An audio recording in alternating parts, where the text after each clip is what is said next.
me explica uma coisa que vai fugir um pouco. Eu namoro um tricolor. E eu sei que Vasco e Fluminense tem uma certa rivalidade que eu não consigo entender.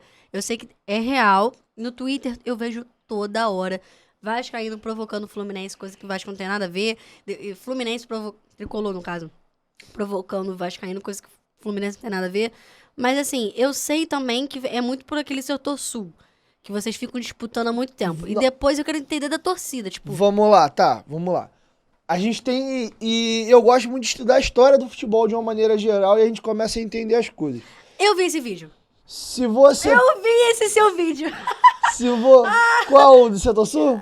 Eu vi. Lembrei agora. Eu vi o seu vídeo. Então, assim, tem alguns contextos. Vamos lá. Primeiro, pro tricolor, se você pega a história do Flamengo e do Fluminense, tem uma guerra de narrativa, né? O tricolor fala que o Flamengo é uma dissidência que foi fundada dentro do Flamengo e saiu pra fazer um novo clube. É o Regatas, né? É, o Regatas. E tem esse rolo lá, que aí é problema deles lá, a gente não tem nada a ver com isso. Mas, assim, historicamente, no começo ali da história, o Fluminense era o maior rival do Flamengo. Tanto que no hino do Flamengo tem, no Fla-Flu, é o Ai Jesus. Porque, historicamente, lá de trás... o maior clássico do Flamengo era com o Fluminense. O Vasco, inclusive, veio depois, teve a questão do racismo, que não queriam deixar o Vasco deixar os negros jogarem. O Vasco vem pra segunda divisão, aí sobe. Não pode jogar porque não tem estádio. A gente constrói São Januário. Então o Vasco, ele foi crescendo com o passar dos anos, e o Eurico Miranda teve uma sacada de gênio, e aí tem um detalhe. A gente fala de Fla-Press, tinha Flu-Press também. Por quê? Os grandes escritores da época eram tricolores, né? O Armando Rodrigues, tem um outro que me fugiu o nome agora. Então eles romantizavam muito o clássico, o Fla-Flu puxava muito sardinha pro lado do Fluminense. Então o Vasco, quando vem da geração mais ou menos da década de 70 pra frente, do Roberto Dinamite, você vê a maior geração da história do Flamengo, que é o time do Zico, do outro lado o time do Roberto, e o Eurico Miranda, malandramente, ele começa a forçar uma rivalidade com o Flamengo para trazer o Vasco e Flamengo como o maior clássico do Rio. E virou, são as duas maiores torcidas do Rio de Janeiro. E desde então, dessa geração de 70 pra frente ali, da geração do time do Zico com o do Roberto, virou-se esse maior clássico. Então o Tricolor, ele tem engasgado essa perda de protagonismo com o Flamengo, digamos assim. Tanto é que se você pega a história, até uns 10 anos atrás, 12 mais ou menos, o maior vencedor de títulos carioca era o Fluminense. Recentemente que o Flamengo passa.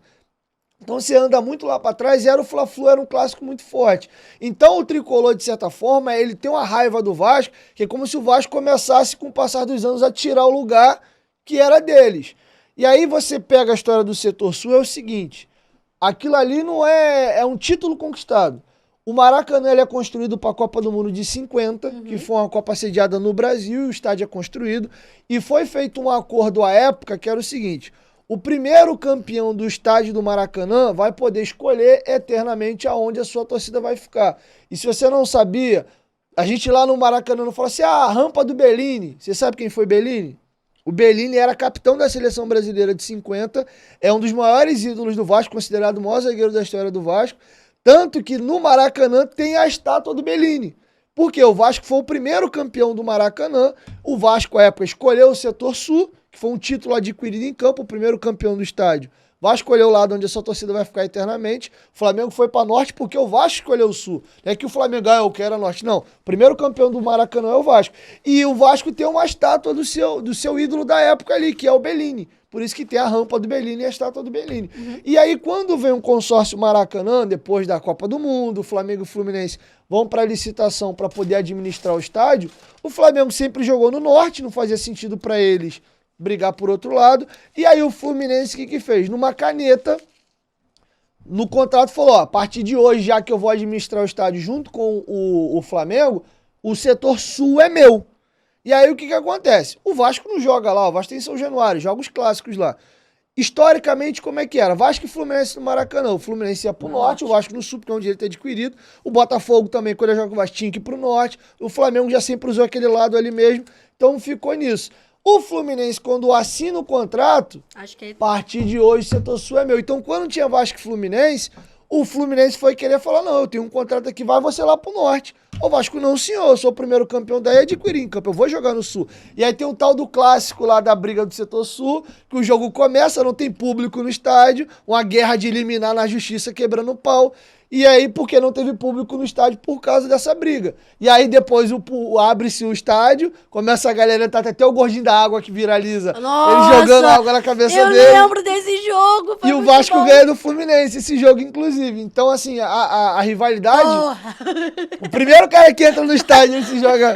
Mandar um beijo pro Cláudio, eu conheço ele, é um cara muito bacana, mandar um beijão. Cara. Então, assim... Foi o criança de colo correndo? Nesse mesmo dia, eu vi criança de colo correndo! Caralho! Foi tudo no mesmo dia, o gordinho d'água e criança de colo. Eu lembro, foi meme puro, mano. O Vasco teve muito meme nesse ano. Então, assim, a rivalidade de Vasco e Fluminense vem daí. Tem uma raivinha deles, desse protagonismo que o Vasco tomou, e depois eles, pra tentar dar uma canetada também de volta, entraram nessa briga do setor Sul. E também, se você pega aí a geração do meu pai, a década de 80, o Vasco era freguesaço do Fluminense. Vai Fluminense ganhava. Já eu sou de uma geração que o Vasco joga o Fluminense até a bola de gude e ganha. O Fluminense vira e mexe, fica 4 anos sem ganhar do Vasco direto. O Fio do que jogaram que teve aqui... Foi contra o Fio que você falou Foi isso. o Fio, então. O Fio fala que na geração dele muito tricolor virou vascaíno e pra ele o rival que mais causa raiva nele é o Vasco, não é o Flamengo. Porque o jogo entre eles é mais parelho, eles ganham o final ali, é uma coisa mais disputada. E o Vasco não, é porrada em cima do Fluminense direto. Na nossa geração, a geração dos nossos pais não, era o contrário.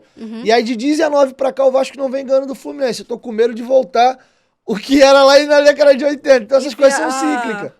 A roleta, né? Pra você ver como essas coisas vão e voltam, antes do Zico, a geração do Zico quebra, o Botafogo sentava a marreta no Flamengo direto. E tinha um tal do 6-0. Sim, que eles sentaram. O Flamengo entrava, eles sentaram no chão e tinha lá o 6-0. Aí na geração do Zico eles devolvem o 6-0.